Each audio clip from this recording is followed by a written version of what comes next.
Hello, good afternoon. Good afternoon. Welcome to day 16 of 21 business days of skilling you softly as we continue to take a deep dive into a soft skill each day, as I have been doing for the past 15 business days. I briefly discuss the soft skill and the importance of personal as well as professional growth, how soft skills can really truly help you in every area of your life. And I am Sarita Price.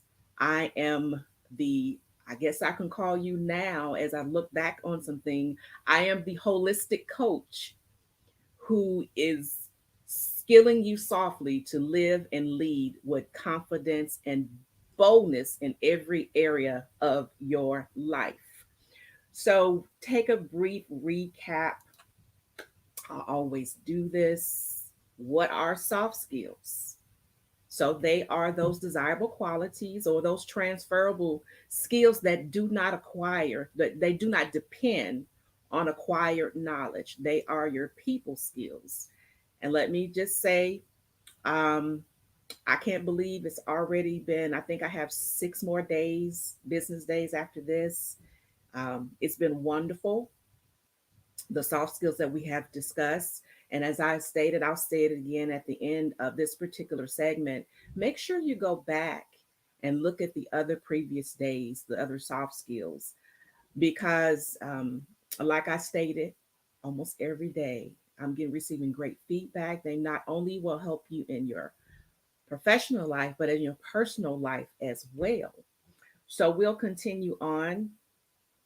Today's soft skill is responsibility. We're going to discuss responsibility today on day 16. And responsibility, of course, is another one of those soft skills. And as I go to the next slide, you'll actually see how they, once again, they um, go together with the other soft skills. You'll see a couple other soft skills in the slides. So you'll see those as well. So, what is responsibility? Responsibility is the state of being accountable for a duty or to someone. That's what responsibility is defined as. I love this piece of clip art that I found that shows this is a um, swan, and I get the leader, and these are the her babies that are following after her, or she's leading them. She is responsible for them as a mother. From a perspective of personal, you know, we have a lot of responsibilities as a leader. You have a lot of responsibilities, and what did I say in the beginning? In some capacity, everyone is a leader. So you, it's a state of being accountable for either someone or for duties.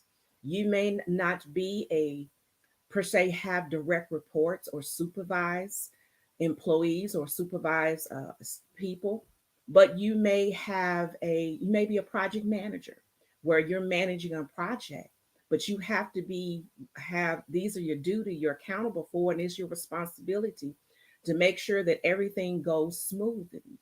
You know, whether you may be a what position I'm looking for, you may be a planner, event planner.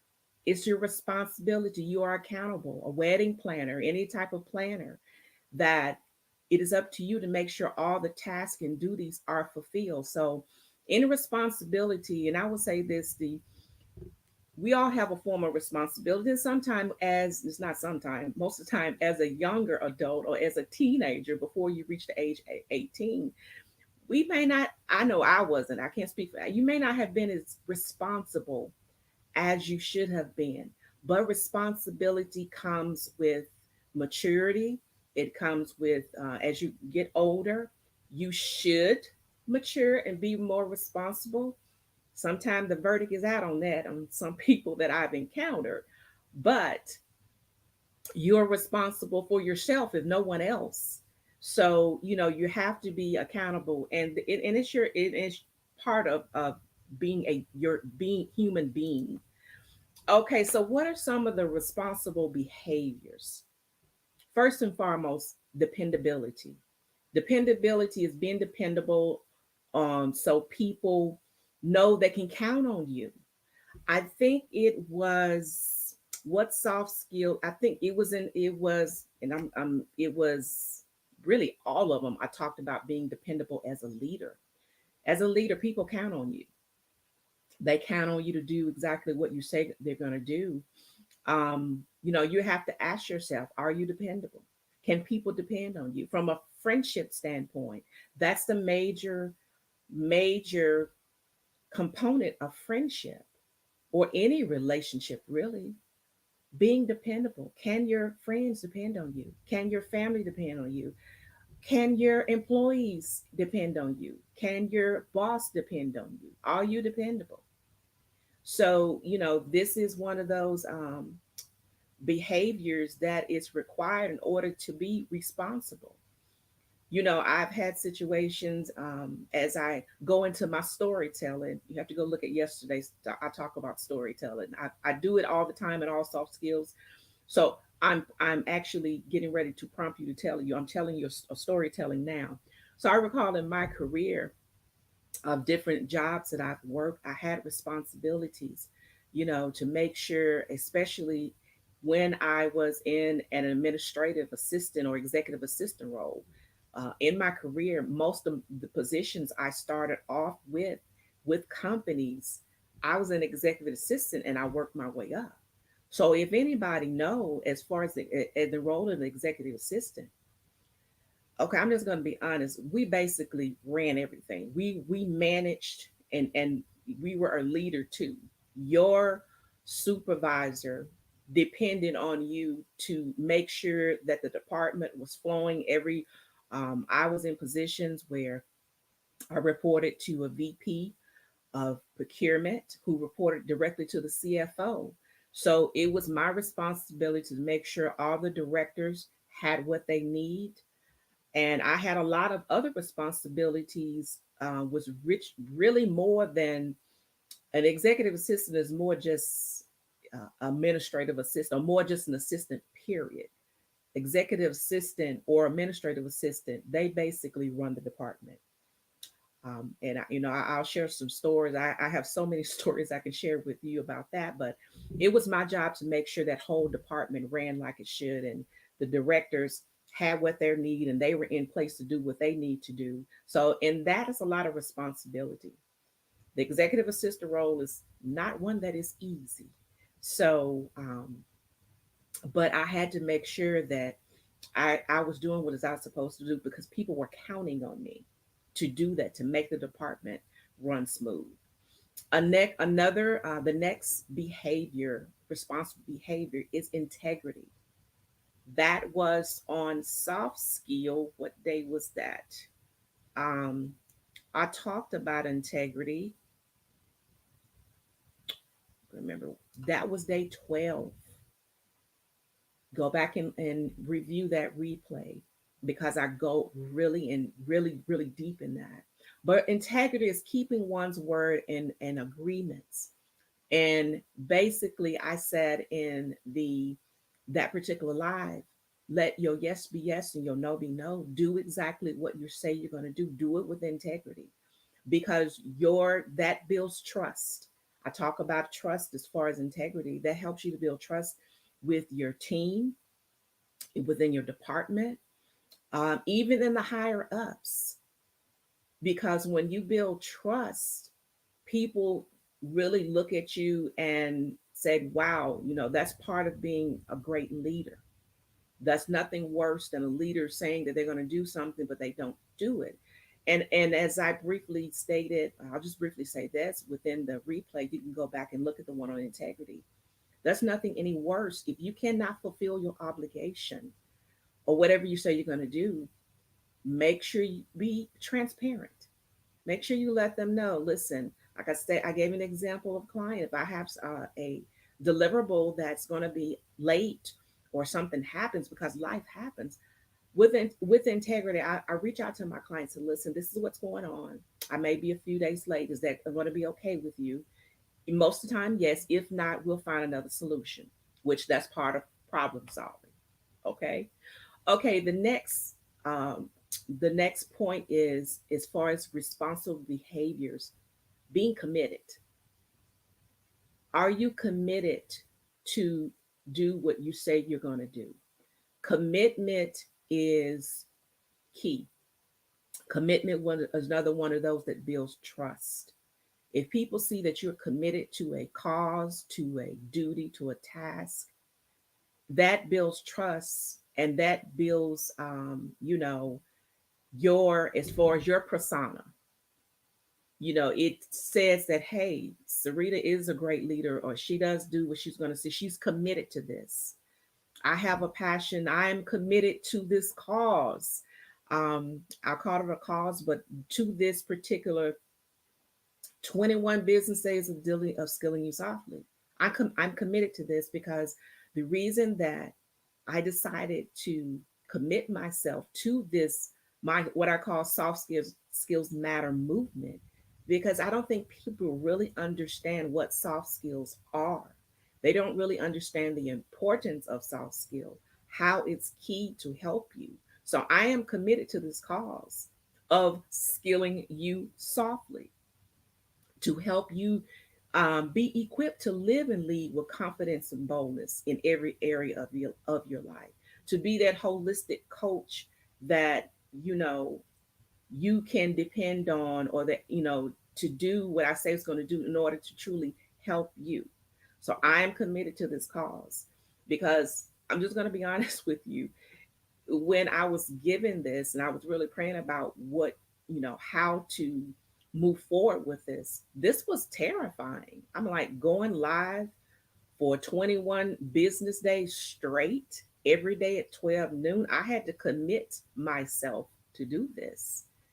And I'm glad I did, because it's been a joy, and getting receiving the feedback that I've received, like, certain segments, like, wow, Sarita, that really did help me. Or I had no idea about those different components of emotional intelligence, or, what have you. So, yes, I am committed. I have a responsibility to spread the word, to move into, plus, I mean, this is my business as well. I love what I do, and I do what I love. So I am responsible, and I feel like I have a responsibility to make sure bring you the information that you need.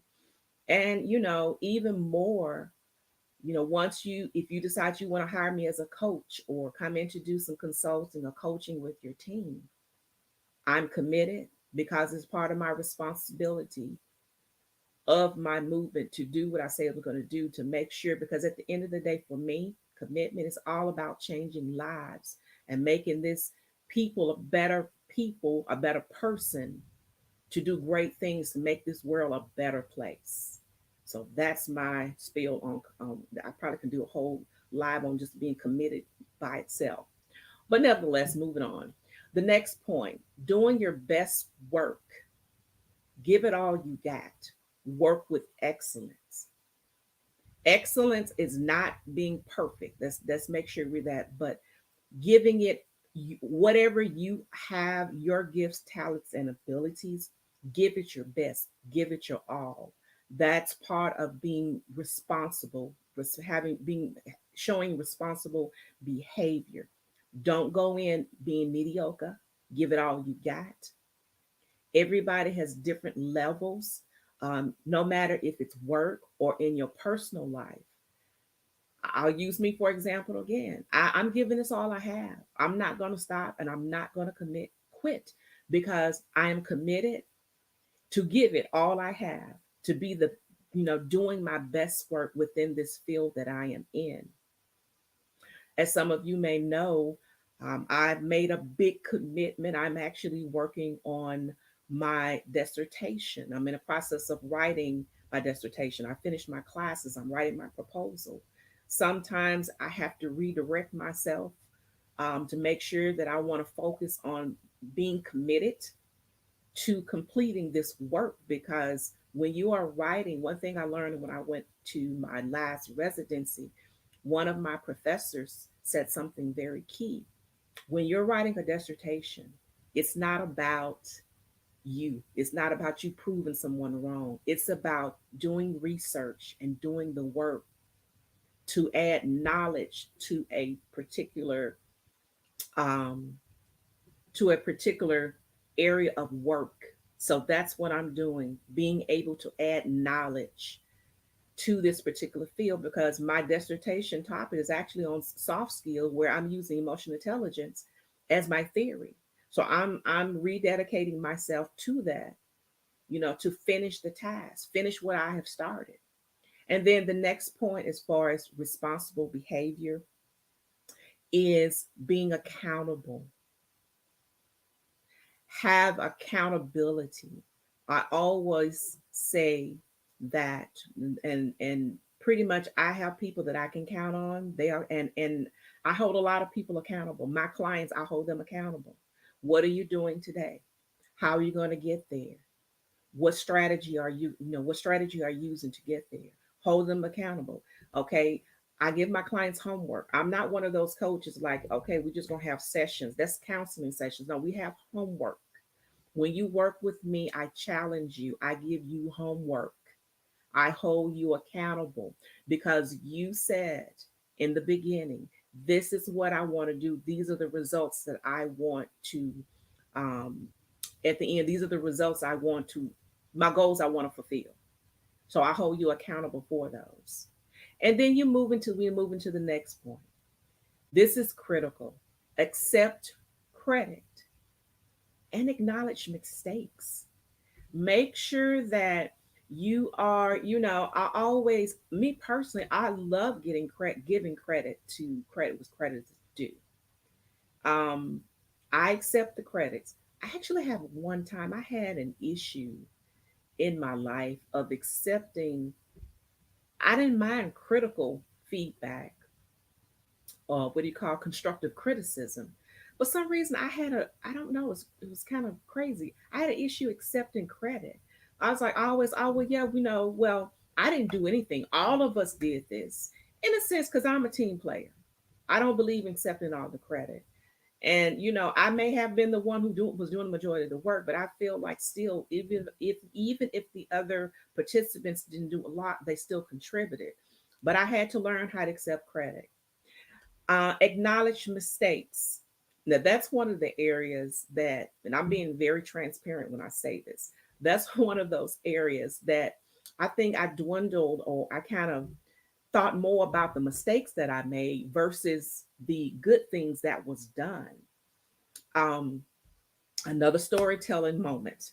So, when I was in corporate America and I was working for this particular company, I had a mentor that worked with me, and he was a VP of HR in a particular um, area of the company, and he was my mentor, and he mentored me. He actually took the time, and I took a 360 feedback. If you guys ever heard of those, most times I give those to the leaderships, but he actually let me take a 360 feedback. It was called the Hogan assessment, and I don't have it with me. I should have got it out, but nevertheless, it was very extensive. It took me about 3 hours um to take it, and when he no, the results took about 3 weeks, and when it came back, it was, oh my God, it was this thick. It was like a book, and it was very detailed. And that particular time, I learned so much about myself. Some of it I knew, some of it I didn't like, but it changed the trajectory of my life and my career because I acknowledged one of the things it said that I had an issue with at that time, and I can just thank God I don't have that. I had an issue with not taking constructive criticism. I had an issue with if I saw you were the type of person that was not a good leader and you just wasn't a good person overall. I had an issue taking uh, you being of authority over me. I guess I didn't have a form of respect for that particular person. And and I was like, wow, wow. So I learned a lot. I learned that if I had 15 great things on the list somebody said about me and it was one, instead of me focusing on the 14, I will focus on that one negative thing.